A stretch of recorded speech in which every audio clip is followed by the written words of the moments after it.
चलिए आप आज हम लोगों का फर्स्ट लेक्चर है न्यूटन्स लॉज ऑफ मोशन का। इस चैप्टर में इससे पहले भी देखो हम काइनेमेटिक्स में मोशन पढ़ रहे थे, लेकिन उसमें मोशन क्यों था, मोशन इफेक्ट क्यों होता था, ये नहीं जानते थे। मोशन है, ठीक है, इतना है तो है, इतना एक्सेलरेशन है, रिटार्डेशन है, पर क्यों है, कैसे है, उसकी बात नहीं कर रहे थे। अब जिस चैप्टर में हम डील करेंगे उसमें हम ये समझना चाहते हैं कि मोशन है तो उसका कोई कॉज है क्या, उस मोशन में अगर कोई चेंज होता है तो उस चेंज का कोई कॉज है। तो ये बॉडी की पोजीशन चेंज होती है, उस पोजीशन की चेंज का कोई कॉज है। तो ये चीज़ें हमारे को जो समझेंगे हम वो इस चैप्टर में समझेंगे।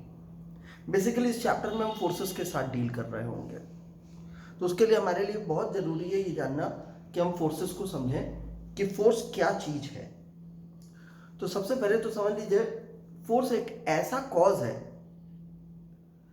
जो किसी बॉडी की रेस्ट की स्टेट को चेंज कर सकता है, ठीक है ना। वो कॉज जिसकी वजह से बॉडी की रेस्ट की स्टेट चेंज हो वो फोर्स है। ऐसे ही वो कॉज जिसकी वजह से बॉडी की मोशन की स्टेट चेंज हो। मोशन की स्टेट चेंज होने का मतलब जरूरी नहीं है कि वो रेस्ट पे आ जाएगा।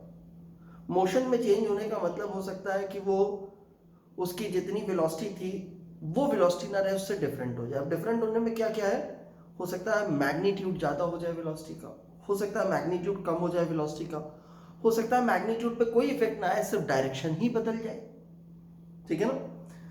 तो एक चीज हो गई, फोर्स क्या है, एक ऐसा कारण जो रेस्ट की स्टेट को चेंज कर सकता है, मोशन की स्टेट को चेंज कर सकता है, या बॉडी के डायमेंशंस को बदल सकता है। बॉडी की डायमेंशन से मीनिंग क्या है हमारा, उसका शेप, साइज एटसेट्रा, ठीक है। इसमें इन जनरल हम इस चैप्टर में शेप और साइज के चेंजेस की बात नहीं करेंगे, हम बाकी दो फैक्टर्स का कंसिडरेशन रखेंगे। तो चलिए, फोर्स वेक्टर क्वांटिटी ये आप अच्छी तरह से जानते हैं, उसका एसआई यूनिट न्यूटन होता है, ये आप अच्छी तरह से जानते हैं। अब हमारे लिए ये जानना है कि फोर्सेस हैं कहाँ, सबसे कौन सी फोर्सेस एग्जिस्ट करती हैं, किन फोर्सेस के बारे में हम स्टडी करेंगे। तो सबसे पहले तो हम फोर्सेस को बेसिक फोर्सेस में, फंडामेंटल फोर्सेस के टर्म में ले जाते हैं। There are some fundamental forces. अब ये फंडामेंटल फोर्सेस कौन सी है, इसके बाद जो भी फोर्सेस आएंगे इन फोर्सेस के बाद वो इन्हीं में से किसी एक को बिलोंग करने वाली होंगी।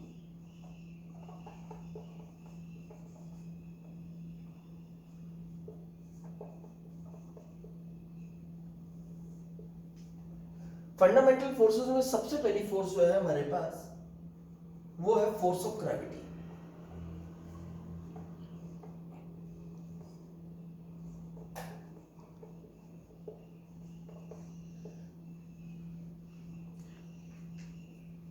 वैसे तो ग्रेविटी क्या होती है, किन्हीं भी दो ऑब्जेक्ट्स के बीच में जो अट्रैक्शन की फोर्स लगती है बिकॉज ऑफ देयर मास, उस फोर्स को हम ग्रेविटी की फोर्स कहते हैं। लेकिन यहां पे इस चैप्टर के अंदर रहते हुए ग्रेविटी का मीनिंग हमारे पास होगा अर्थ जिस फोर्स से किसी ऑब्जेक्ट को अपने सेंटर की तरफ अट्रैक्ट करती है, पुल करती है, वो फोर्स जो है वो फोर्स ऑफ ग्रेविटी है। यही वेट भी है बॉडी का। तो फोर्स ऑफ ग्रेविटी क्या है, the force by which earth pulls or attracts an object towards its center. This is also the weight known as the weight of the object. ठीक है। तो सबसे पहली फोर्स हो गई हमारे पास force of gravity fundamental forces में।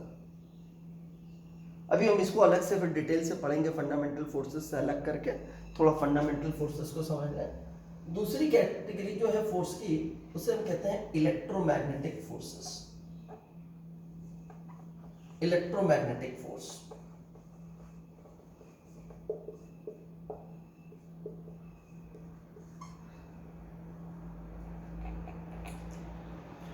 जो चार्ज पार्टिकल्स के बीच में फोर्स लगे, मैग्नेटिज्म की वजह से चार्ज के ऊपर फोर्स लगे, मैग्नेटिज्म की वजह से किसी करंट कैरिंग कंडक्टर पे फोर्स लगे, मैग्नेट की वजह से मैग्नेट पे लगे, ऐसी फोर्सेस को हम इलेक्ट्रोमैग्नेटिक फोर्स कहते हैं। इलेक्ट्रिसिटी और मैग्नेटिज्म की वजह से एग्जिस्ट करने वाली फोर्सेस इलेक्ट्रोमैग्नेटिक फोर्सेस हो गए। हम न्यूमेरिकली इस चैप्टर में ऐसी किसी फोर्स के साथ अभी डील नहीं करेंगे। इलेक्ट्रोमैग्नेटिक फोर्सेस के साथ न्यूमेरिकल डीलिंग हमारे पास नहीं होगी, ठीक है।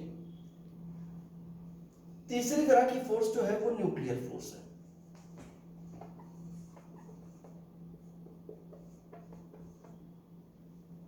न्यूक्लियस के अंदर जो पार्टिकल्स रिसाइड करते हैं, उन पार्टिकल्स के ऊपर एक अट्रैक्टिव फोर्स लगती है।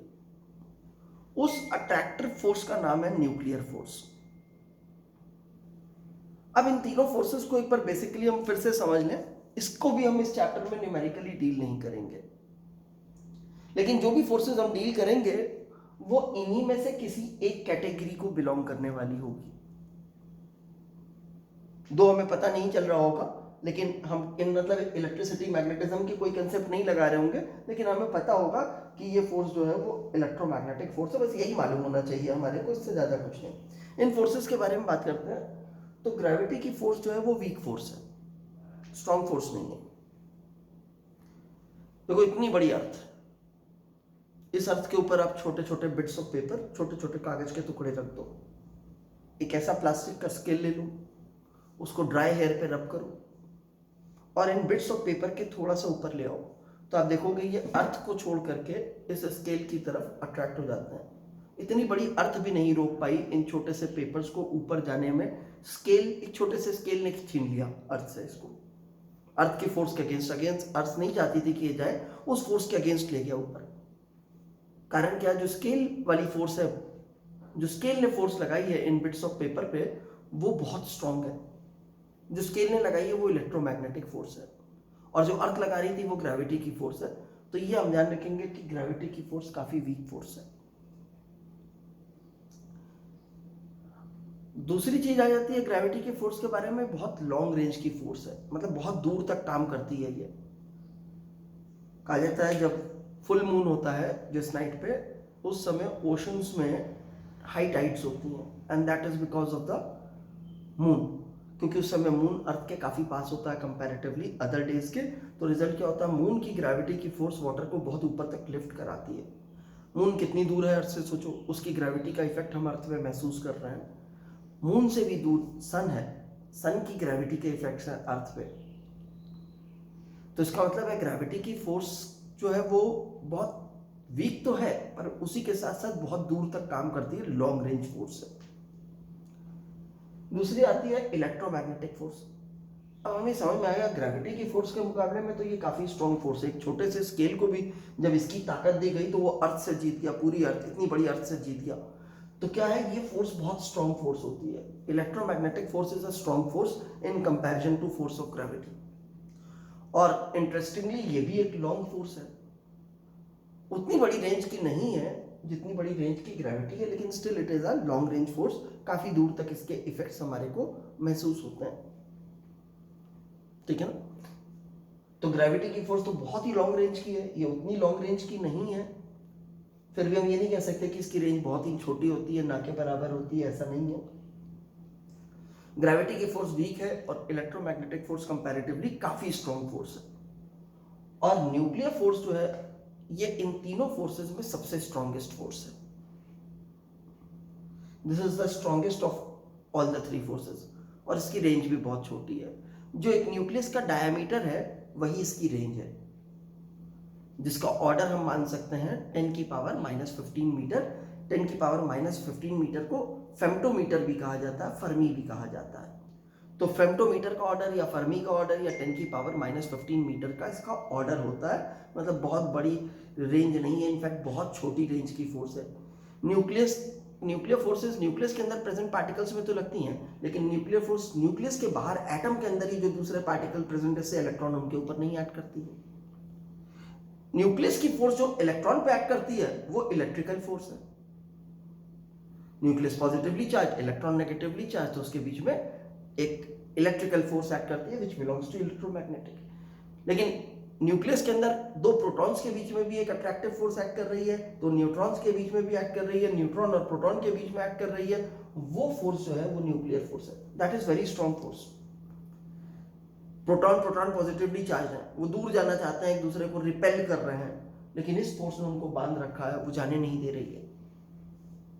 तो this is the strongest of all the three forces. यही तीन बेसिक कैटेगरीज हैं फंडामेंटल फोर्सेस की, यही तीन फोर्सेस हैं। इसके बाद अब हम जिन फोर्सेस के साथ डील करेंगे वो इन्हीं में से किसी एक को बिलोंग करेंगी। दो हमें कंसेप्ट्स नहीं लगाने होंगे इलेक्ट्रिसिटी, मैग्नेटिज्म के या न्यूक्लियर की कोई स्टडी नहीं करनी है। हाँ, हमें ये मालूम होना चाहिए कि वो इनमें से किसको बिलोंग करती है।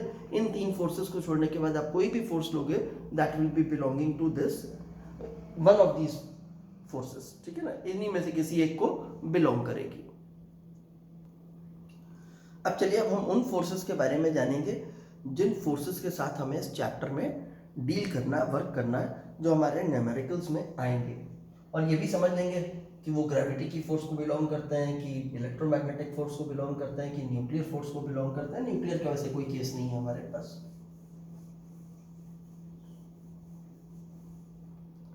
पहले तो हम देखें इस चैप्टर के अंदर हमारे पास मेनली कौन कौन सी फोर्सेस आएंगी।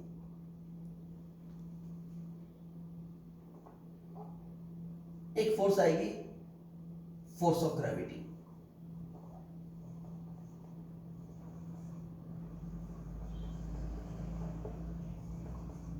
इसे हम वेट कहेंगे ऑब्जेक्ट का यहां पे, क्योंकि मैंने आपको शुरू में ही बताया कि इस चैप्टर में क्या है, जो जिस फोर्स से अर्थ किसी ऑब्जेक्ट को अपने सेंटर की तरफ अट्रैक्ट करेगी उसे हम फोर्स ऑफ ग्रेविटी कहेंगे, ठीक है। इसी का नाम वेट हो गया, क्योंकि वेट की डेफिनेशन होती है जिस फोर्स से अर्थ किसी ऑब्जेक्ट को अपने सेंटर की तरफ अट्रैक्ट करती है उसी फोर्स को हम उसका वेट कहते हैं। अब देखो क्या है, कुछ लिमिटेशंस के साथ चीजें समझ लो। यहाँ पे हम जितने ऑब्जेक्ट्स के साथ डील करेंगे इस चैप्टर में वो बहुत छोटे ऑब्जेक्ट्स होंगे। अब छोटा क्या होता है, बड़ा क्या होता है, ये भी बात समझ लीजिए। अगर सपोज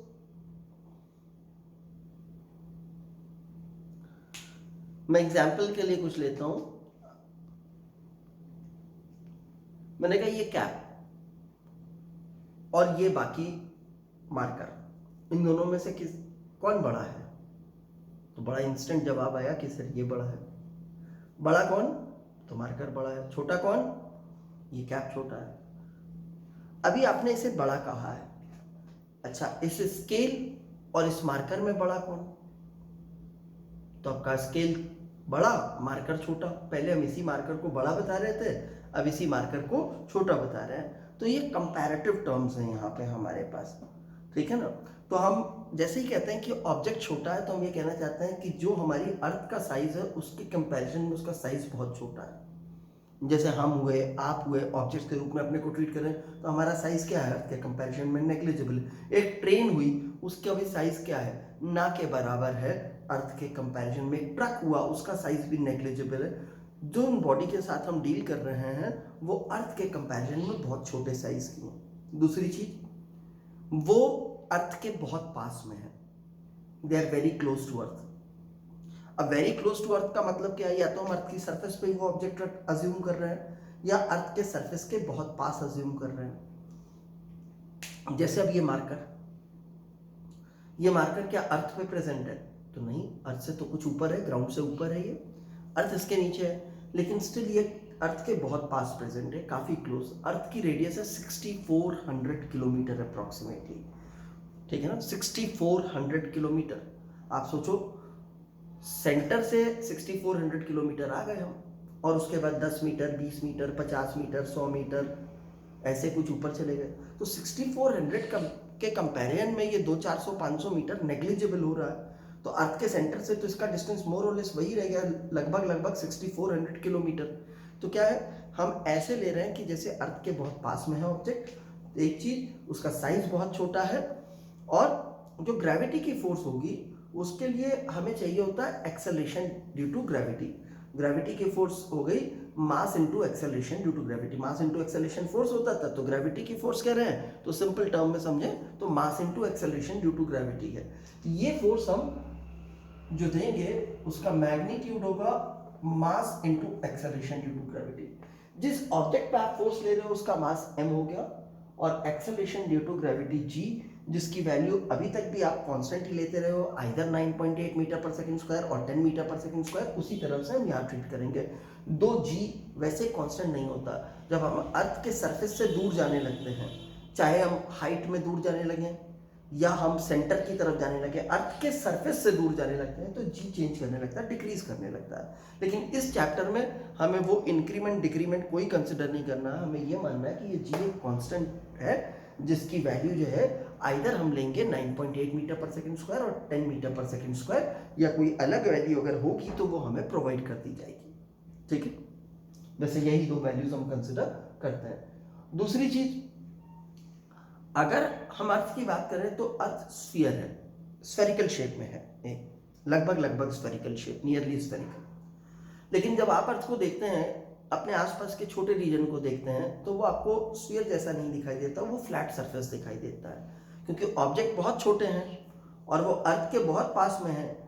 तो अर्थ के जिस पोर्शन के वो कांटेक्ट में आएंगे या जिस पोर्शन के पास में होंगे, वो पोर्शन हम फ्लैट कंसिडर करते हैं और उसके परपेंडिकुलर मान लेते हैं ये ग्रेविटी की फोर्स।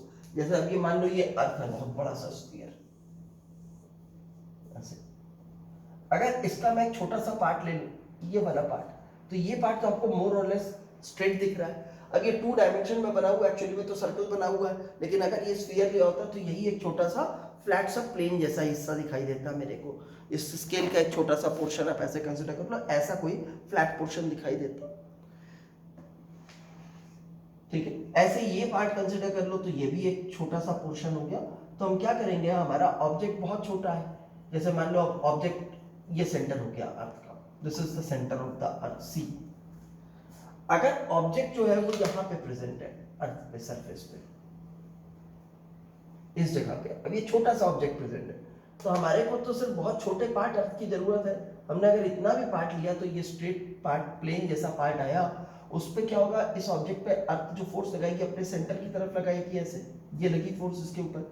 ये अगर ऑब्जेक्ट का मास m था तो ये फोर्स mg हो गई। लेकिन अगर आप इस फ्लैट पोर्शन के टर्म में देखो तो ये फोर्स कैसी है, इसके परपेंडिकुलर हो गई, इस फ्लैट पार्ट के। ऐसे ही अगर ऑब्जेक्ट यहाँ पे प्रेजेंट है तो फोर्स कैसे लगेगी, वो फोर्स इस तरह से लग रही होगी। अब आप देखो सेंटर की तरफ लग रही है, अगर मान लो इसका भी मास m ले लें तो mg है, लेकिन इस पोर्शन के तो परपेंडिकुलर है। तो जब ऑब्जेक्ट हम अर्थ के सरफेस पे लेंगे तो सरफेस को फ्लैट बनाएंगे, पूरा स्फीयर बनाने की जरूरत नहीं है हमारे को, और फोर्स जो मार्क करेंगे उस फ्लैट सरफेस के, हॉरिजॉन्टल फ्लैट सरफेस के, हॉरिजॉन्टल प्लेन के या अर्थ के प्लेन के हम परपेंडिकुलर लेंगे। उसका मतलब है अगर अर्थ का सरफेस हमने ऐसे बना रखा है तो this is one small part, जैसे ये है या ये है या ये है या ये है, कोई पार्ट है ये छोटा सा अर्थ का हमने कंसिडर किया, इस पे एक ऑब्जेक्ट रख दिया।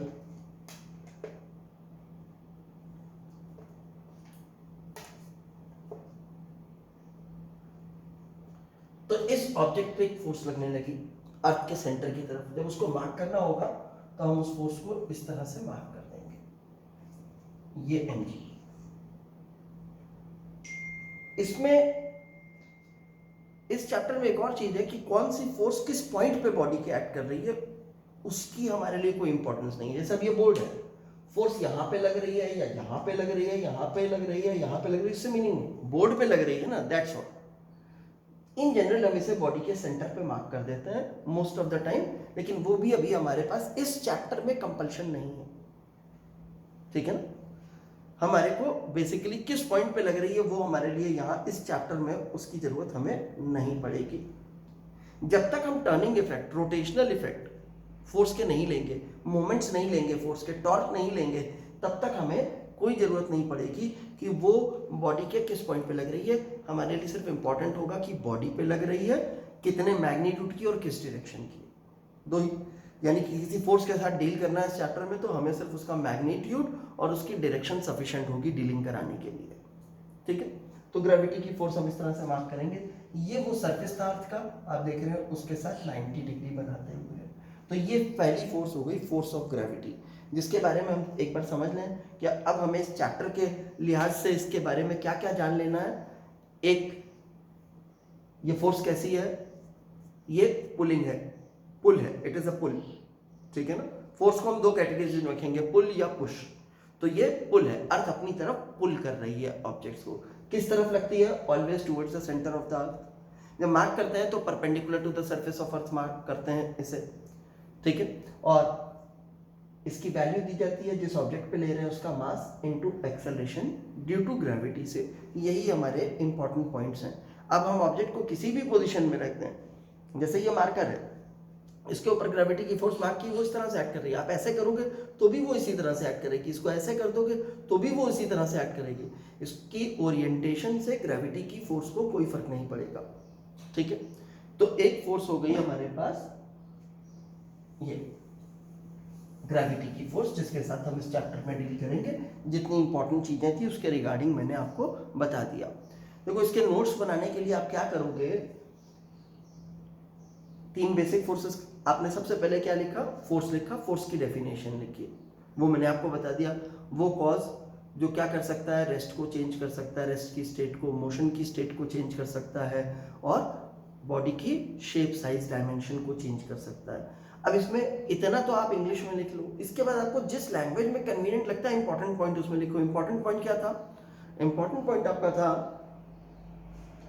कि मोशन की स्टेट चेंज होने का मतलब क्या। एक, वेलोसिटी का मैग्नीट्यूड कम हो पर डायरेक्शन ना चेंज हो। दूसरा, मैग्नीट्यूड बढ़ जाए वेलोसिटी का लेकिन डायरेक्शन चेंज ना हो। तीसरा, मैग्नीट्यूड ना बदले पर डायरेक्शन बदल जाए वेलोसिटी का। तो ये तीनों केसेस क्या हो गए, इनमें मोशन चेंज हो गया, और मोशन चेंज हुआ है तो जरूर फोर्स ने किया होगा। बिना फोर्स के अपने आप से मोशन में चेंज नहीं होगा।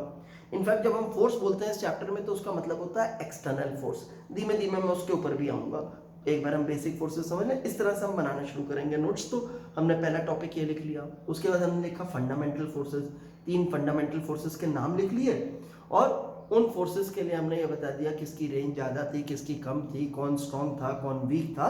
जो आपको पॉइंट्स बताए हैं वो आपने नोट कर लिया।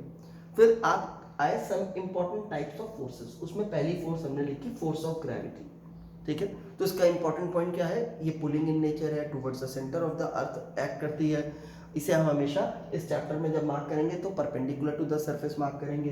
इसकी डायरेक्शन कैसे देंगे, इस तरह से देंगे, परपेंडिकुलरली डाउनवर्ड मार्क होती है इनफैक्ट। तो ये हमारे पास इसकी इंपॉर्टेंट बातें हो गई पहली फोर्स की। दूसरी चीज, यानी कि दूसरी फोर्स की बात करने जा रहे हैं अब, जिस फोर्स के साथ हम डील करेंगे वो फोर्स है टेंशन।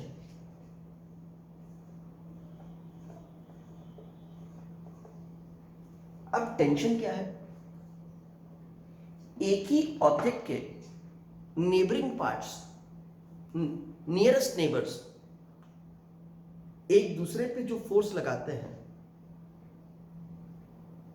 आइदर अट्रैक्टिव और रिपल्सिव, उस फोर्स को हम टेंशन कहते हैं।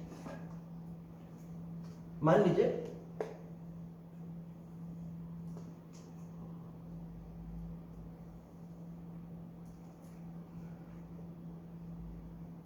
ये एक रोप है, रस्सी है, ये रस्सी का ये एंड जो है दीवार पे बांध दिया,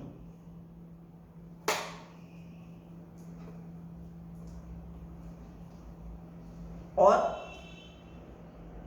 इस एंड को हमने खींचना शुरू कर दिया फोर्सेप्स से। घर की दीवार पे ये रस्सी बांध दी है और इसे जो है एक तरफ से हम खींचने लगे। अब बाहुबली तो है नहीं कि दीवार गिरा देंगे और दीवार को खींच के ले जाएंगे अपने साथ। तो अब रिजल्ट क्या होगा, हमने तो इस एंड पे फोर्स लगाई है, लेकिन क्या है कि रोप का हर पार्ट, आप एक पार्ट ये ले लो, एक छोटा पार्ट मैंने ये रोप का कंसिडर किया, इसका एक नेबर भी कंसिडर कर लेते हैं इसी के पास हो, जिसको जस्ट टच करता हुआ होगा, ये वाला पार्ट ग्रीन से जो मार्क्ड है। ये दोनों पार्ट्स भी एक दूसरे पे फोर्स लगाना शुरू कर देंगे। ये जो एक दूसरे पे फोर्स लगाएंगे वो टेंशन की फोर्स है, ठीक है। मैंने इस पार्ट पे फोर्स लगाई, इस छोटे से पार्ट पे, तो उस पार्ट ने क्या किया, इस फोर्स के इफेक्ट में आकर के अपने बगल वाले पार्ट पे, अपने नियरेस्ट नेबर पे, इस पे फोर्स लगा दी। तो इस फर्स्ट पार्ट ने सेकंड पे फोर्स लगा दी। अब मान लो सेकंड भी इसी तरह से आगे लगाएगा फोर्स थर्ड पार्ट पे। थर्ड पार्ट क्या करेगा, वो फोर्थ पार्ट पे फोर्स लगाएगा इसी तरह से। ऐसा नहीं है फर्स्ट ने सेकंड पे लगाई है तो सेकंड फर्स्ट पे नहीं लगा रहा है, दोनों एक दूसरे पे लगाएंगे। लॉज तो आपने पहले से ही पढ़े हुए हैं न्यूटन के। तीसरा लॉ है to every action there is always an equal and opposite reaction and the forces of action and reaction act on different bodies. ये लास्ट की वर्डिंग ध्यान रखिएगा, and the forces of action and reaction act on different bodies. ऐसा ना हो कि एक ही बॉडी पे एक्शन मार्क कर दो और उसी पर रिएक्शन मार्क कर दो, ऐसा नहीं होता। ये दोनों फोर्सेज दो अलग अलग बॉडीज पे आएंगी। अगर वन ने टू पे फोर्स लगाई और वन ने जो टू पे फोर्स लगाई उसे एक्शन कह रहे हो, तो टू जो वन पे फोर्स लगाएगा वो रिएक्शन है, वो इक्वल एंड अपोजिट होंगी। खैर एनीहाउ, दो नेबरिंग पार्ट एक दूसरे पे जो पुशिंग और पुलिंग फोर्स लगाएंगे उसे हम टेंशन कहेंगे। इसका मतलब टेंशन क्या हो सकती है, ये पुल भी हो सकता है, ये पुश भी हो सकता है। लेकिन अगर चीज हमारी फ्लेक्सिबल है, जैसे मैं कह रहा हूँ रोप, थ्रेड, ये फ्लेक्सिबल है, तो इसमें ये हमेशा पुलिंग ही होगी। अब मैं रोप ले लूं, यही रोप, और इससे दीवार को धक्का लगाना चाहूं तो लगा पाऊंगा क्या? नहीं लगा पाऊंगा। पुश नहीं किया जा सकता इस रोप की मदद से। मतलब जिस चीज से हम दूसरे ऑब्जेक्ट्स को पुश नहीं कर सकते, उसमें अगर टेंशन की बात होगी तो वो हमेशा पुलिंग इन नेचर होगी, अलोंग द लेंथ एक्ट करेगी। ठीक है। और जिन चीजों से हम पुश और पुल दोनों कर सकते हैं, और मान लो इस रोप की जगह एक मेटल की रॉड लगा दी होती, अब उस रॉड को मैं खींचता ऐसे, तो इससे ये वाला वॉल पुल की जा सकती है। ठीक है, वॉल अपनी जगह से मूव नहीं करेगी, वो एक अलग बात है, लेकिन पुल की जा सकती है। आप सोचो, यही अगर कोई ट्रॉली होती यहाँ पे और उस ट्रॉली पे ये रॉड लगा दी होती और इस रॉड को खींचते तो उस ट्रॉली को पुल किया जा सकता था। तो इसका मतलब इससे पुल भी कर सकते हैं और इसी रॉड से आप पुश भी कर सकते थे। लेकिन आप सोचो, उसी ट्रॉली में आपने रस्सी बांधी होती, धागा बांधा होता, तो क्या उस धागे से और उस रस्सी से आप जो है उसको पुश कर पाते? नहीं, सिर्फ पुल कर पाते। तो रस्सी और धागे जैसी चीज है, तो उसमें टेंशन कैसी होगी? उसमें टेंशन का नेचर हमेशा पुलिंग होगा। लेकिन अगर कोई रॉड आ गई हमारे पास, तो उसमें रिजिड है वो रॉड, उससे आपको दिखता है कि आप चाहो तो पुश भी कर सकते हो, पुल भी कर सकते हो, तो उसमें टेंशन पुलिंग या पुशिंग किसी भी नेचर की हो सकती है। डिपेंड करता है कि आप किस तरह से उसे यूज कर रहे हो। अब टेंशन जो है वो नेबरिंग पार्ट्स में लग रही है। अगर हम बहुत छोटे छोटे लेवल पे चले जाएं तो एटॉमिक लेवल पे पहुंच जाएंगे। मतलब एटम्स एक दूसरे पे जो फोर्स लगा रहे हैं, एटम एक दूसरे पे जो फोर्स लगाते हैं वो अपने चार्जेस की वजह से लगाते हैं। और अब चार्जेस क्या है एटम में? इलेक्ट्रॉन्स है और न्यूक्लियस है। न्यूक्लियस में प्रोटॉन पॉजिटिवली चार्ज है। तो ये जो एक दूसरे पे फोर्स लगाएंगे वो चार्जेस के इंटरैक्शन की फोर्स है। इसका मतलब टेंशन इलेक्ट्रोमैग्नेटिक फोर्स होगी। ये फोर्स इलेक्ट्रोमैग्नेटिक की कैटेगरी में चली गई। दो हमें कभी भी इस टेंशन के साथ डील करने में किसी तरह का इलेक्ट्रिसिटी का या मैग्नेटिज्म का कोई कंसेप्ट नहीं लगाना होगा, हमें आते भी नहीं है वो कंसेप्ट, अभी तो लगाना ही नहीं है हमारे को। पर हमें ये जरूर मालूम होना चाहिए कि ये टेंशन किस कैटेगरी को बिलोंग करती है। तो it is an electromagnetic force. ठीक है। अब टेंशन की इंपॉर्टेंट बातों में समझो क्या था। एक तो हमें समझ में आ गया कि ये पुश हो सकता है, पुल हो सकता है, वो हम अपने जो इंफॉर्मेशन दी उससे जज कर लेंगे कि पुशिंग है कि पुलिंग है। ठीक है। कुछ चीजों में से पुलिंग हो पाएगा, कुछ में पुशिंग और पुलिंग दोनों हो पाएगा। और जो हमारे क्वेश्चन की सिचुएशन होगी उसमें आइदर पुलिंग या पुशिंग, जो भी केस होगा वो हम यूज कर लेंगे। दूसरी चीज क्या? अलोंग द लेंथ ऐड करती है। अलोंग द लेंथ, जहां पे आप टेंशन ले रहे हो, मान लो आप इस जगह पे ले रहे हो, तो इस जगह पे जो टेंशन होगी वो इस पोर्शन के लेंथ के बराबर ऐड कर रही होगी। देखो मैं ऐसे कहूं, ये एक पुली है, फिक्स है अपनी जगह, ये इसके ऊपर से स्ट्रिंग पास कर रही है, यहां भी कुछ अटैच्ड है, यहां भी कुछ अटैच्ड है। मान लो ये M1 मास, ये M2 मास अटैच्ड है। कोई इनमें से भारी होगा, कोई हल्का होगा। अब देखो रोप का ये वाला पार्ट, नीचे वाला पार्ट, इसको ऊपर की तरफ पुल करेगा ऑब्जेक्ट को। ये रोप है तो ये पुश तो कर नहीं सकती, तो लेंथ के अलोंग इसे ये पुल कर रही है। ये फोर्स टेंशन हो गई, दिस इज टेंशन। मैं यहां पे आ गया, मैंने कहा ये पुली के कांटेक्ट में है, तो ये नीचे वाला पार्ट जो पुली के कांटेक्ट में है वो इसकी लेंथ हो गई इतने पोर्शन के लिए कि ये लेंथ ऐसे डायरेक्टेड हो गई। इधर तो लेंथ आप देख रहे हो प्रेजेंट नहीं है, फिर ऐसे घूम जाती है। तो यहाँ पे जो फोर्स लग रही होगी इस जगह पे, that will be considered along the length, यानी कि इस तरह से। ऐसे ही मैं यहाँ पे आ जाऊं तो यहाँ पे फोर्स कैसी हो गई टेंशन की? इस तरह से डायरेक्टेड हो गई। इस जगह पे आ जाऊं मैं तो क्या होगा? इधर और इधर डिपेंडिंग कुछ भी हो सकता है। यहां पे आ जाऊं तो इस लाइन के अलोंग होगी, अलोंग द लेंथ ऐड करेगी। टेंशन। ठीक है, तो अभी हमारे लिए इंपॉर्टेंट बातें क्या हो गई थ्योरेटिकल कंसेप्ट में टेंशन के बारे में। पहली चीज, ये इलेक्ट्रोमैग्नेटिक इन नेचर है। जब कोई रोप, थ्रेड, चेन, रॉड जैसी चीज किसी ऑब्जेक्ट के कांटेक्ट में आएगी तभी वो उस ऑब्जेक्ट के ऊपर टेंशन की फोर्स लगा पाएगी। तो हमने कहा था कि नेबरिंग पार्ट्स जो है वो एक दूसरे पे जो फोर्स लगाते हैं पुश या पुल की, वो टेंशन होती है। पर ध्यान रखिएगा कि जो ऑब्जेक्ट कांटेक्ट में आया है उसके ऊपर भी टेंशन ऐड करती है। क्योंकि अगर आप सोचो ये वॉल इसके कांटेक्ट में आ गई तो ये आखिरी वाला एंड इस वॉल को पुल कर रहा है, और इस आखिरी एंड को इसका नेबर, ये वाला ग्रीन वाला नेबर पुल कर रहा है। तो इस छोटे से पार्ट पे मैं देखूं तो इस छोटे से पार्ट में, ये ब्लैक वाले पार्ट को रिप्रेजेंट कर रहा हूं मैं, एक फोर्स वॉल लगा रही है इसके ऊपर, एक इसका नेबर लगा रहा है। अगर इसके ऊपर इसकी स्टेट ऑफ रेस्ट नहीं चेंज हो रही, ये यहीं का यहीं रुका हुआ है, ना इधर जा रहा है ना इधर जा रहा है, ना इधर एक्सेलरेशन ना इधर एक्सेलरेशन, एक्सेलरेशन जीरो है, तो इसका मतलब इसके ऊपर नेट फोर्स जीरो है। अगर नेट फोर्स जीरो है तो जितनी फोर्स ये होगी उतनी ये होगी, और ये वाली फोर्स तो इसके नेबरिंग ने लगाई है, टेंशन होगी। इसका मतलब अगर ये टेंशन है T तो ये भी टेंशन T है, अगर ये T1 होगा तो ये भी T1 होगा, ये T12 होगा तो ये भी T12 होगा। ये इक्विलिब्रियम का केस है। तो इसका मतलब है दीवार ने इस पार्ट के ऊपर जो फोर्स लगाई है वो T12 हो गई सपोज, तो इसका मतलब है इसने दीवार पे कितनी लगाई होगी, न्यूटन का थर्ड लॉ है, जितनी दीवार इस पे लगा रही हो उतनी ही इसने दीवार पे लगाई होगी ऑपोजिट डायरेक्शन में। तो दीवार पे जो फोर्स लग रही है इस वॉल के ऊपर वो क्या हो गई, वो टेंशन की फोर्स हो गई हमारे पास। इस तरह से हम कंक्लूड करेंगे। तो टेंशन पुल हो सकता है, पुल हो सकता है, ये फोर्स इलेक्ट्रोमैग्नेटिक इन नेचर होती है, ठीक है ना, अलोंग द लेंथ एक्ट करती है। ये इंपॉर्टेंट पॉइंट्स हो गए हमारे पास। अगर हमसे कहता है आइडियल स्ट्रिंग, आइडियल थ्रेड, अब आइडियल स्ट्रिंग या आइडियल थ्रेड से क्या मतलब है, एक जिसका मास नहीं लेना हमारे को, मतलब मास जीरो कंसिडर करना है, जिसका मास ना हो। अब एक्चुअल में तो ऐसी कोई चीज हो नहीं सकती जिसका मास नहीं है, लेकिन हम क्या कर रहे हैं, हम ये कहना चाहते हैं प्रैक्टिकल सेंस में समझना चाहो कि उसका मास बाकियों के कंपैरिजन में इतना कम है कि उसको हम जीरो जैसा ट्रीट कर रहे हैं, तो वो आइडियल हो गया हमारे पास, मासलेस, यानी कि आइडियल मासलेस हो गया हमारे पास। और दूसरी भी एक कैटेगरी है उसके लिए, मासलेस तो होना ही चाहिए, साथ में एडिशनल एक फैक्टर है, और वो एडिशनल फैक्टर क्या है हमारे पास, वो है कि वो इनएक्सटेंसिबल होना चाहिए। जनरली क्या होता है जब हम थ्रेड्स को पुल करते हैं, रोप्स को पुल करते हैं, तो उनकी लेंथ में थोड़ा सा चेंज आता है, वो चेंज नहीं होना चाहिए, वो टूट जाए भले लेकिन चेंज नहीं होना चाहिए लेंथ में, कोई भी नेग्लिजिबल चेंज भी नहीं आना चाहिए, हम कंसिडर नहीं कर रहे हैं, वो आइडियल होगी। तो मासलेस और इनएक्सटेंसिबल जो होगी उसे हम आइडियल बोलेंगे।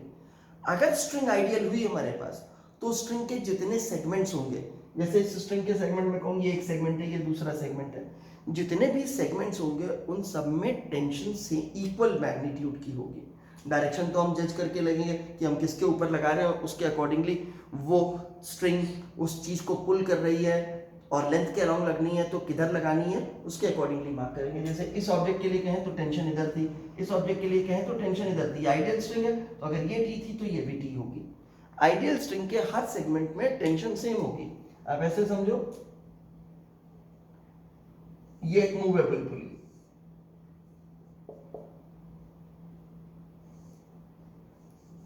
ये एक फिक्स पुली,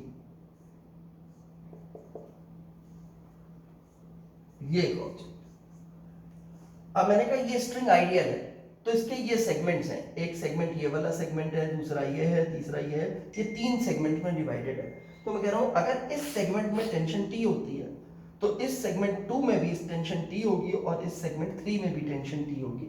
मैंने कहा इस ऑब्जेक्ट पे जो टेंशन लग रही है T वो किस डायरेक्शन में है, तो मैंने देखा यहाँ पे इसके कांटेक्ट में है तो रोप इसको अपनी तरफ पुल ही कर सकती है, तो इधर लग रही है ये T फोर्स मैंने किस पे मार्क कर दी, इस मास M पे मार्क कर दी। मैंने कहा ये सेगमेंट 1 इस पुली पे किस तरफ फोर्स लगा रहा है, तो सेगमेंट 1 की फोर्स लेनी है, सेगमेंट 1 की लेंथ ऐसे और पुल ही कर सकती है, तो ये फोर्स पुली पे आ गई सेगमेंट 1 से। कहा सेगमेंट 2 इस पुली पे, इस पुली का नाम भी कुछ रख देते हैं, सपोज P1, और इस पुली का नाम कर देते हैं P2। तो P1 पे सेगमेंट 2 जो फोर्स लगा रही है टेंशन की, वो किधर लगा रही है, सेगमेंट 2 ये हो गई, अपनी लेंथ के अराउंड लगाएगा और पुलिंग लगाएगा, तो ये हो गई हमारे पास, अपनी तरफ खींच रही है। और कहा, यही कहा आपसे, टेंशन जो है वो पुली 2 पे सेगमेंट 2 किस डायरेक्शन में लगा रही है, तो इधर। सेगमेंट 3 किधर लगा रही है पुली 2 पे, इधर। सेगमेंट 3 इस रिजिड बाउंड्री पे किधर लगा रही है, इधर। ये सारी टेंशन जो है अलग अलग सेगमेंट्स में जो आपने मार्क किए उनका सभी का मैग्नीट्यूड T है, क्योंकि हम कह रहे हैं ये स्ट्रिंग आइडियल है। अगर आइडियल नहीं होगी तो हम इस बात की गारंटी नहीं दे सकते, इस बात की एश्योरेंस नहीं दे सकते कि ये इक्वल है। ये इक्वल भी हो सकती हैं और ये अनइक्वल भी हो सकती हैं। That will depend upon the situation, कि हमारे सामने कैसी सिचुएशन प्रेजेंट है उसके अकॉर्डिंगली। तो ये दूसरी फोर्स हो गई हमारे पास टेंशन, ठीक है।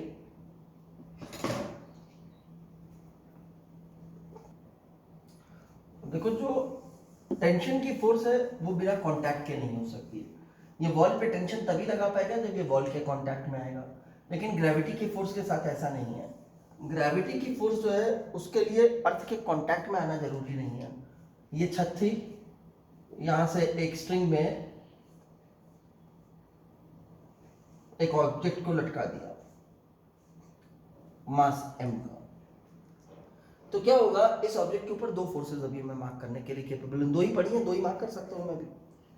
ग्रेविटी लगेगी इस पे, ये वर्टिकली हैंग करेगा, अब आपको मालूम है, तो आप एक हॉरिजॉन्टल अज्यूम कर लो, जैसे ये ग्राउंड जैसा स्ट्रक्चर हो गया, तो इसके परपेंडिकुलर जो है फोर्स लगेगी इस तरह से, ये ग्रेविटी की फोर्स होगी mg। कहा था परपेंडिकुलरली डाउनवर्ड एक्ट करेगी, towards the centre of the अर्थ होती है, क्योंकि हमारे ऑब्जेक्ट्स बहुत क्लोज टू द अर्थ हैं और बहुत स्मॉल साइज के हैं, इसलिए जो है ये परपेंडिकुलरली डाउनवर्ड एक्ट करती हुई मार्क करेंगे हम। और दूसरी फोर्स इस पे आ गई टेंशन, ये वाला लास्ट एंड जो है रोप का वो इसको अपनी तरफ पुल कर रहा होगा, तो दो फोर्सेस हो गई इसके ऊपर इस तरह से, ठीक है ना। अब देखो, ये रोप टेंशन तभी लगा पाई है जब इसके कांटेक्ट में आए है। अगर ये ऑब्जेक्ट मैं यहां रख दूं और रोप यहीं तक लटकी हो तो इसके ऊपर फोर्स नहीं लगा पाएगी। ये स्ट्रिंग सस्पेंडेड है, ये ग्राउंड लेवल हो गया हमारे पास, और ऑब्जेक्ट मैंने ये रख दिया, दिस इज द ऑब्जेक्ट। अब क्या ये रोप इसके ऊपर टेंशन लगा सकती है? नो, ग्रेविटी पहले भी मान लो इसका मास m ही है, यही वाला ऑब्जेक्ट है, पहले भी इस पे ग्रेविटी की फोर्स mg लग रही थी, अभी भी mg लगेगी, जिस डायरेक्शन में पहले लग रही थी अभी भी उसी डायरेक्शन में लगेगी, ठीक है। अगर मान लीजिए ये एक स्लोपिंग सरफेस है, इसका इंक्लिनेशन थीटा है, यानी कि हॉरिजॉन्टल के साथ जो एंगल बन रहा है थीटा है। इस स्लोपिंग सरफेस पे मैंने एक ऑब्जेक्ट प्लेस किया,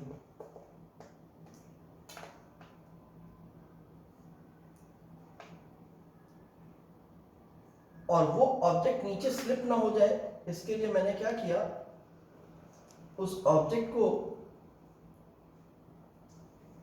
एक स्ट्रिंग से बांध दिया, आइडियल स्ट्रिंग से, रस्सी से, धागे से बांध दिया, इसका मास m है।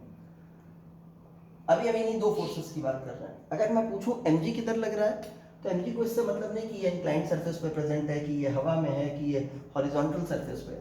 mg तो इसी तरह से एक्ट करेगा, ये mg की डायरेक्शन है, वर्टिकली डाउनवर्ड। का टेंशन किधर लगेगी, देखा रोप का ये पार्ट कांटेक्ट में है और बाकी पार्ट रोप का इधर है, तो रोप अपनी लेंथ के अराउंड पुल ही कर सकती है, पुशिंग तो नेचर होता नहीं रोप का, तो ये हो गया हमारे पास टेंशन की डायरेक्शन, ठीक है। Tension always along the length और gravity always perpendicularly downward, vertically downward. तो दो फोर्सेस तो हमने समझ ली, अब हम तीसरी फोर्स की बात करते हैं, थर्ड कैटेगरी ऑफ फोर्स,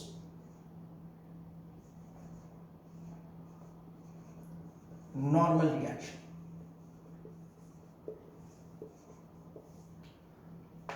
जो फोर्स बिना कांटेक्ट के नहीं एक्ट करेगी, जिसका एक कांटेक्ट होना जरूरी है, जैसे आप टेंशन के लिए देख रहे हो कि रोप तभी टेंशन लगा पाएगी किसी चीज पे जब उसके कांटेक्ट में आएगी, ऐसी फोर्स को हम कांटेक्ट फोर्स बोलते हैं, बिना कांटेक्ट के जो ना एक्ट करे। ग्रेविटी की फोर्स कांटेक्ट की फोर्स नहीं है। जनरली जो फोर्सेस बिना कांटेक्ट के एक्ट करती हैं उन्हें हम फील्ड फोर्सेस बोलते हैं, ठीक है। यानी कि ग्रेविटी की फोर्स एक फील्ड फोर्स है, ग्रेविटेशनल फील्ड की वजह से होती है।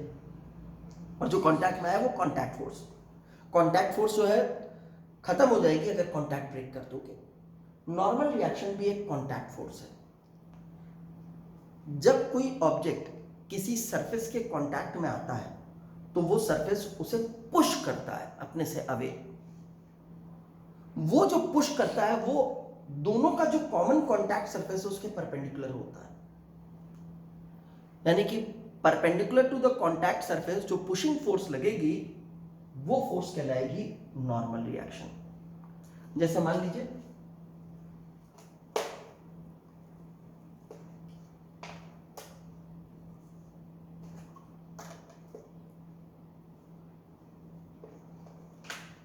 ये ऑब्जेक्ट इस तरह से प्रेजेंट है। अब ऑब्जेक्ट का सरफेस कुछ पार्ट, ये नीचे वाला पार्ट और इतना पार्ट इस हॉरिजॉन्टल सरफेस का एक दूसरे के कांटेक्ट में है, तो ये कांटेक्ट सरफेस हो गया, इतना पोर्शन कांटेक्ट सरफेस हो गया। अब क्या होगा, मैं इस ऑब्जेक्ट के ऊपर फोर्स लेने में इंटरेस्टेड हूं। आई एम नॉट इंटरेस्टेड कि ग्राउंड पे फोर्स कितनी लग रही है, I am studying the object. तो मैं ऑब्जेक्ट के ऊपर फोर्स मार्क करना चाहता हूं, एम के ऊपर।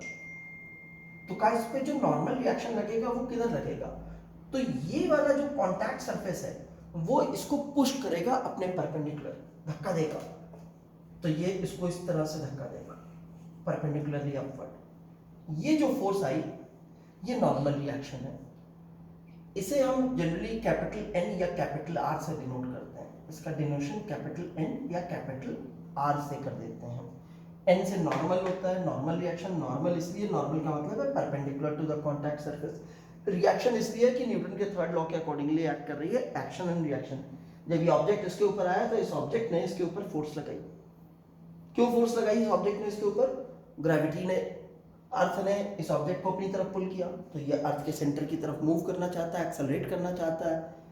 तो इस सरफेस को इसने कहा हटो भाई, धक्का लगाया कि मैं नीचे चला जाऊं। तो इस सरफेस ने क्या किया, तुरंत उसका रिएक्शन कर दिया। वही रिएक्शन नॉर्मल रिएक्शन है। अब मान लो एक रॉड है मेरे पास,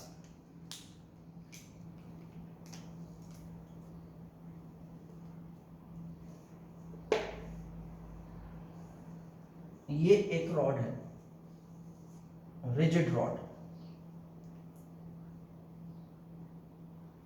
इस रॉड को मैंने ऐसे प्लेस किया कि इसका लोअर एंड ग्राउंड को टच कर रहा है और इसका अपर एंड जो है वो एक वर्टिकल वॉल को टच कर रहा है। ये रिजिड वर्टिकल वॉल हो गई, ये ऐसे, ठीक है ना। जैसे इस बोर्ड पे आप समझो ये स्केल ऐसे रखा और नीचे ये ग्राउंड का हॉरिजॉन्टल सरफेस मेरा हाथ है, इस तरह से ये रखा हुआ है, रॉड ऐसे प्रेजेंटेड। अब कहा इस पे बताओ नॉर्मल रिएक्शन कहाँ लग रहा है और किस डायरेक्शन में लग रहा है। तो सबसे पहले ढूंढो उसका कांटेक्ट, इस ऑब्जेक्ट का, इस रॉड का कहीं किसी से कांटेक्ट है क्या। तो कहा है ना, इस ग्राउंड के साथ ये छोटा सा पोर्शन कांटेक्ट का है और वॉल पे भी तो कांटेक्ट है यहाँ पे स्मॉल पार्ट पे। तो इस पे दो जगह से नॉर्मल रिएक्शन लग सकता है, लगेगा भी। एक हो गया इस एंड से ए एंड से, और एक हो गया इस एंड से बी एंड से। अब ए एंड पे कौन लगाएगा नॉर्मल रिएक्शन? ये फ्लोर, ये ग्राउंड लगाएगा। तो ये ग्राउंड इसको पुश करेगा अपने परपेंडिकुलर, तो वो नॉर्मल रिएक्शन इस तरह से लगा। नॉर्मल रिएक्शन एट ए कह दिया इसे मैंने। अब देख लो परपेंडिकुलर टू द ग्राउंड लग रहा है। इसी तरह से बी पे ये वॉल लगाएगी तो वॉल भी इसको पुश करेगी अपने परपेंडिकुलर, ये हो गया एन बी, ये नॉर्मल रिएक्शन हो गया। अगर ये सरफेस जैसे हॉरिजॉन्टल पे रखा था, इसकी जगह ये इंक्लाइंड सरफेस पे प्रेजेंट होता है यही ऑब्जेक्ट। ये एक स्लोपिंग सरफेस है, इस स्लोपिंग सरफेस के ऊपर एक ऑब्जेक्ट रखा हुआ है।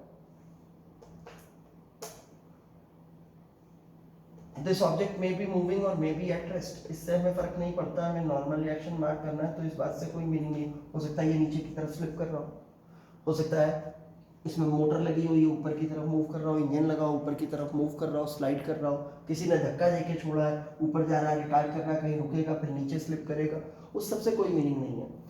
हमारे को नॉर्मल रिएक्शन मार्क करना है तो हमें सिर्फ देखना है इस ऑब्जेक्ट का। इस ऑब्जेक्ट पे मार्क करना चाहते हो जिसका मास m है, तो आप देखो क्या इसका किसी के साथ कॉन्टैक्ट है, तो कहा है किसके साथ कॉन्टैक्ट है, कहा ये जो इंक्लाइंड सरफेस है उसके साथ कॉन्टैक्ट है।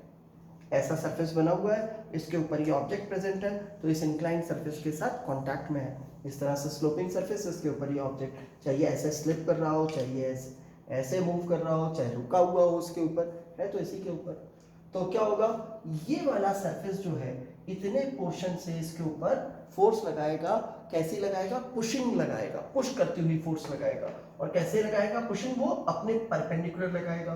तो इस तरह से फोर्स एक्ट करके ये इसका नॉर्मल रिएक्शन से मैंने आर से मार्क कर दिया, तो ये नॉर्मल रिएक्शन आर हो गया इसके ऊपर। अब यहीं पे पूछूं ग्रेविटी की फोर्स किधर लगेगी, तो ग्रेविटी की फोर्स इस पर वर्टिकली डाउनवर्ड लगेगी। ये ग्रेविटी की फोर्स हो गई mg, इस लाइन के साथ 90 डिग्री बनाते हुए एक्ट करेगी ये फोर्स। नॉर्मल रिएक्शन ऐसे हो गया, ये कांटेक्ट सरफेस के साथ 90 डिग्री बनाने के लिए। ये फोर्स भी क्यों लगती है नॉर्मल रिएक्शन, क्योंकि जैसे अब ये वाला इसका ब्लॉक का लोअर सरफेस है और ये इंक्लाइन प्लेन का ये वाला सरफेस जिसके ये कांटेक्ट में है, ये दो सरफेसेस जैसे ही एक दूसरे के कांटेक्ट में आते हैं, जैसे ये दोनों चीजें भी एक दूसरे के कांटेक्ट में, कुछ पार्ट टच कर गया, तो इस पार्ट पे प्रेजेंट एटम्स और उस एटम के छोटे पार्टिकल्स यानी कि इलेक्ट्रॉन्स एक्सेट्रा, वो क्या करते हैं, फोर्स लगाना शुरू कर देते हैं एक दूसरे पे। एक सरफेस के एटम्स दूसरे सरफेस के एटम्स के साथ इंटरैक्ट करना शुरू कर देते हैं। उसी इंटरैक्शन की वजह से आता है नॉर्मल रिएक्शन। तो नॉर्मल रिएक्शन बेसिकली क्या है, that is again because of the interactions of the atoms या एटम को कॉन्स्टिट्यूट करने वाले पार्टिकल्स। तो this is also electromagnetic in nature. Gravity की फोर्स तो हमने देखा, वो तो फंडामेंटल फोर्स की कैटेगरी में चली ही गई ग्रेविटी की फोर्स। उसके बाद हमने टेंशन देखी, वो इलेक्ट्रोमैग्नेटिक थी। नॉर्मल रिएक्शन देख रहे हैं, वो भी इलेक्ट्रोमैग्नेटिक फोर्स है। तो ये तीसरी फोर्स थी जिसे हमने स्टडी किया। इसे देखो तो ये पुल था, ये क्या था, अगर स्ट्रिंग है, धागा है, रोप है, ऐसी चीज है जिससे पुश नहीं किया जा सकता किसी भी चीज को, तो टेंशन पुलिंग होगी। लेकिन रॉड है जिससे आप पुश भी कर सकते हो, पुल भी कर सकते हो, तो उसमें टेंशन हो सकता है पुलिंग हो और हो सकता है कि पुशिंग हो। तो ये पुल और पुश कुछ भी हो सकता है, लेकिन थ्रेड, रोप एक्सेट्रा जो फ्लेक्सिबल चीजें हैं उनके केस में ये हमेशा पुलिंग ही होगी, अलोंग द लेंथ एक्ट करती है। ये क्या है, ये हमेशा पुशिंग होती है। जो दो सरफेसेस एक दूसरे के कांटेक्ट में आएंगे वो एक दूसरे को पुश करेंगे। इवन दो ऑब्जेक्ट्स एक दूसरे के कांटेक्ट में आ गए, मान लीजिए ये है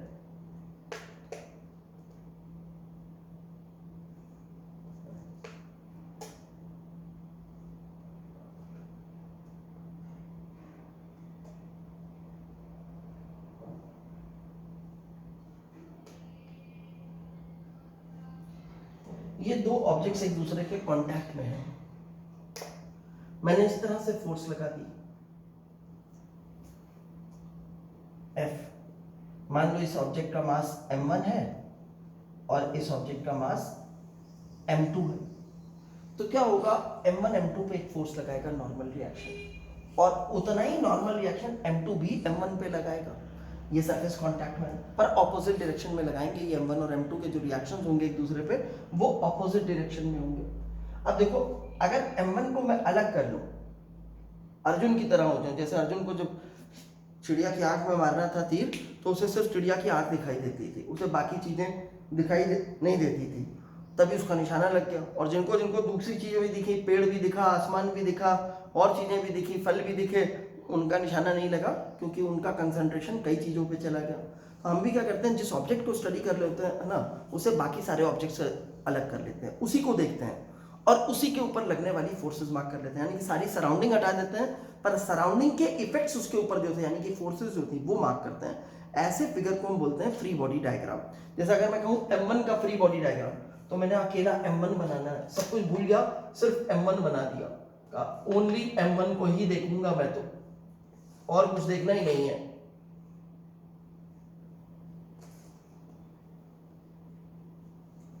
ये m1 बन गया। अब m1 पे कौन कौन सी फोर्स लगेंगी देखते हैं। एक तो दी ही है, F लग रही है, तो मार्क कर लो। एक फोर्स m1 के ऊपर ऐसे लग रही है, ये फोर्स हो गई F। कहा भाई और क्या लगेगा m1 पे, कहा ग्रेविटी की फोर्स लगेगी, अर्थ इसको अट्रैक्ट करेगी अपनी तरफ, तो कहा चलो ठीक है, वो भी मार्क कर दो। एक फोर्स इस तरह से मार्क कर दी m1g। कहा और कौन सी फोर्स लगेगी, कहा भाई इस हॉरिजॉन्टल सरफेस के कांटेक्ट में, तो ये सरफेस इसके ऊपर नॉर्मल रिएक्शन लगाएगा। तो चलो वो भी मार्क कर दो, ये लीजिए, ये इस तरह से मार्क कर दिया नॉर्मल रिएक्शन। सपोज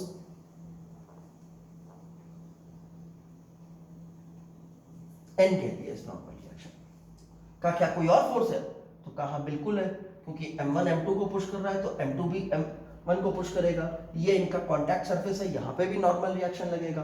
M1 पे कौन लगाएगा नॉर्मल रिएक्शन? यहाँ पे M2। और नॉर्मल रिएक्शन कैसा होता है? पुशिंग होता है, तो M2 इसको धक्का देगा और perpendicular to the contact surface देगा। तो एक फोर्स और आ गई नॉर्मल रिएक्शन की इस तरह से। ये एक और नॉर्मल रिएक्शन आ गया, सपोज N डैश, ये N था नॉर्मल रिएक्शन, ये N डैश हो गया।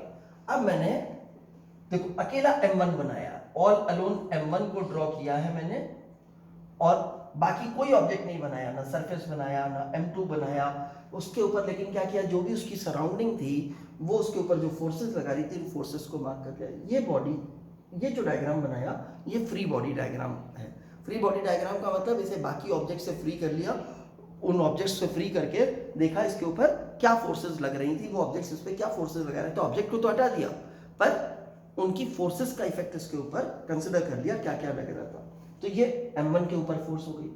ऐसे ही अगर मुझे M2 के ऊपर फोर्स मार्क करनी हो तो मैं सिर्फ अकेला M2 बनाऊंगा। ये मैंने M2 बना लिया।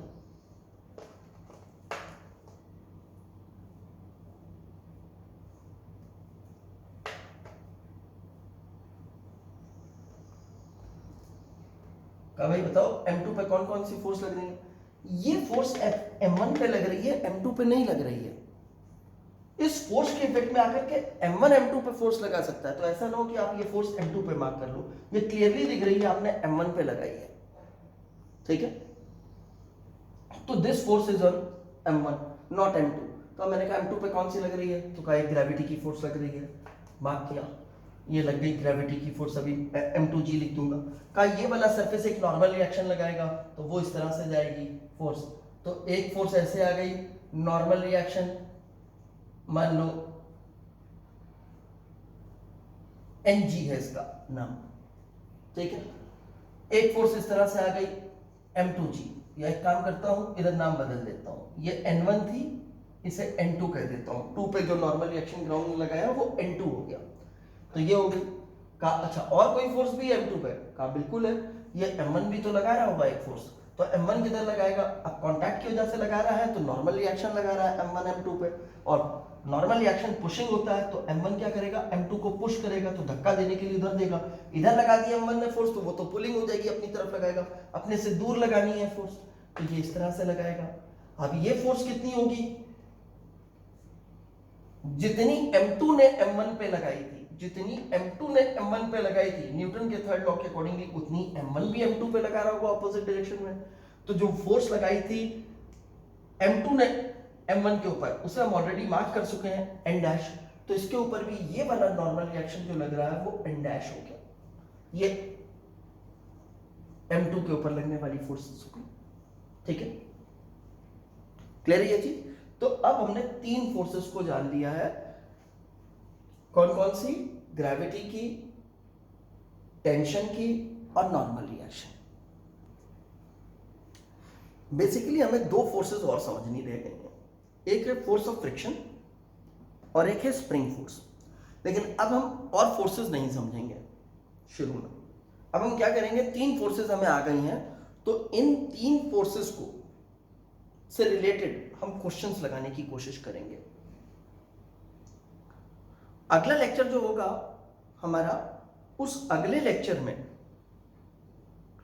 मैं आपको इन फोर्सेस का एप्लीकेशन दिखाऊंगा, यानी कि न्यूमेरिकल सॉल्व करूंगा आपके लिए। आपको कोई होमवर्क नहीं है, आपको इन फोर्सेस बस नोट्स बना लें, 3 फोर्सेस के नाम, उनकी इंपॉर्टेंट प्रॉपर्टीज लिख करके आपको नोट्स बना लेने हैं, और न्यूटन के तीनों लॉ रिकॉल कर लेने हैं, वो प्रीवियस क्लासेस में आपके पढ़े हुए हैं। एनी और नेक्स्ट क्लास में मैं आपको बोलूंगा भी न्यूटन के तीनों लॉज, लेकिन आपको वो तीनों लॉज जो है अच्छा हो, अगर आपको आता हो तो आप लिख लेना। इन फोर्सेस को लिखने के बाद Newton's laws of motion, first law लिख लीजिए, सेकंड लॉ लिख लीजिए, थर्ड लॉ लिख लीजिए, ठीक है ना। मैं अगली क्लास में आपको बताऊंगा भी लॉज एनी हाउ कि क्या है लॉज। आपने क्या इसलिए रहा हूं, रिकॉल कर लेना, क्योंकि आपने हो सकता है जो समझा हो चीजें उस तरह से ना हो, तो मैं आपको क्लैरिटी दूंगा, लॉज का मीनिंग भी समझाऊंगा, और उसके बाद इन 3 फोर्सेस के साथ डील करते हुए हम क्वेश्चंस लगाएंगे। और जैसे ही अगली लेक्चर ओवर होगा तो मैं आपको होमवर्क दे दूंगा। हमारा टारगेट HCV है पहले, तो आपको HCV से होमवर्क दे दूंगा। जो HCV में हमारा पहला चैप्टर है उसमें हमें फ्रिक्शन की वैसे भी ज़रूरत नहीं है, क्योंकि फ्रिक्शन उसमें अलग चैप्टर के रूप में आता है। हाँ, उसमें हमारे को कुछ थोड़े से 2-4 क्वेश्चन हैं जो स्प्रिंग फोर्स से रिलेटेड है। हमने कहा था 2 फोर्सेस पढ़नी है, फ्रिक्शन की और स्प्रिंग फोर्स पढ़नी है, हमारे को इलास्टिक फोर्स भी बोलते हैं। उससे रिलेटेड 1-2 क्वेश्चन है, या 2-3 क्वेश्चन होंगे, मुझे एग्जैक्ट गिनती नहीं, बट इससे ज़्यादा नहीं है, 3-4 से ज़्यादा क्वेश्चन नहीं है। तो वो 3-4 हम तब तक स्किप करके चलेंगे जब तक हम स्प्रिंग फोर्स नहीं पढ़ लेते। और फ्रिक्शन तो वैसे भी हमारे लिए HCV दूसरे चैप्टर है, तो फ्रिक्शन जब पढ़ेंगे तो दूसरे चैप्टर के क्वेश्चंस लगाएंगे। तो अभी इन तीनों को अच्छी तरह से इनकी इंपॉर्टेंट प्रॉपर्टीज अपने दिमाग में सेट कर लीजिए लिख करके। एक एक प्रॉपर्टी आपके दिमाग में होनी चाहिए। फ्री बॉडी डायग्राम कैसा होता है, किस चीज को कहते हैं, आप उसके लिए कर लीजिए। अगली क्लास में हम क्वेश्चंस देखेंगे तो उसमें हमें फ्री बॉडी डायग्राम्स बनाने होंगे। शुरू में तो हर इंसान फ्री बॉडी डायग्राम बनाएगा, क्वेश्चन आपसे सॉल्व होगा या नहीं होगा वो इंपॉर्टेंट नहीं है, फ्री बॉडी डायग्राम आप मार्क करोगे। जब फ्री बॉडी डायग्राम आप मार्क करोगे वो कंपल्शन है आपके लिए कि वो तो आपको आना ही चाहिए। उसमें भी गलती करोगे, कभी फोर्स की डायरेक्शन गलत मार्क कर दोगे, कभी क्या होगा कोई फोर्स मार्क करना भूल जाओगे। धीमे धीमे आपको उस चीज की प्रैक्टिस हो जाएगी कि ना तो आप डायरेक्शन में गलती करोगे, ना किसी फोर्स को मार्क करना भूलोगे, सब चीजें आप मार्क कर लोगे। जो आपने 3 फोर्सेस पढ़ी है इनमें भी आप भूलोगे कुछ ना कुछ लगाना, लेकिन वो गलतियों से ही आप सीखोगे और धीमे धीमे आप इंप्रूव कर जाओगे, वो गलतियां आपकी हट जाएंगी। ठीक है ना। तो हम अगली क्लास में एप्लीकेशंस देखेंगे इनके ऊपर।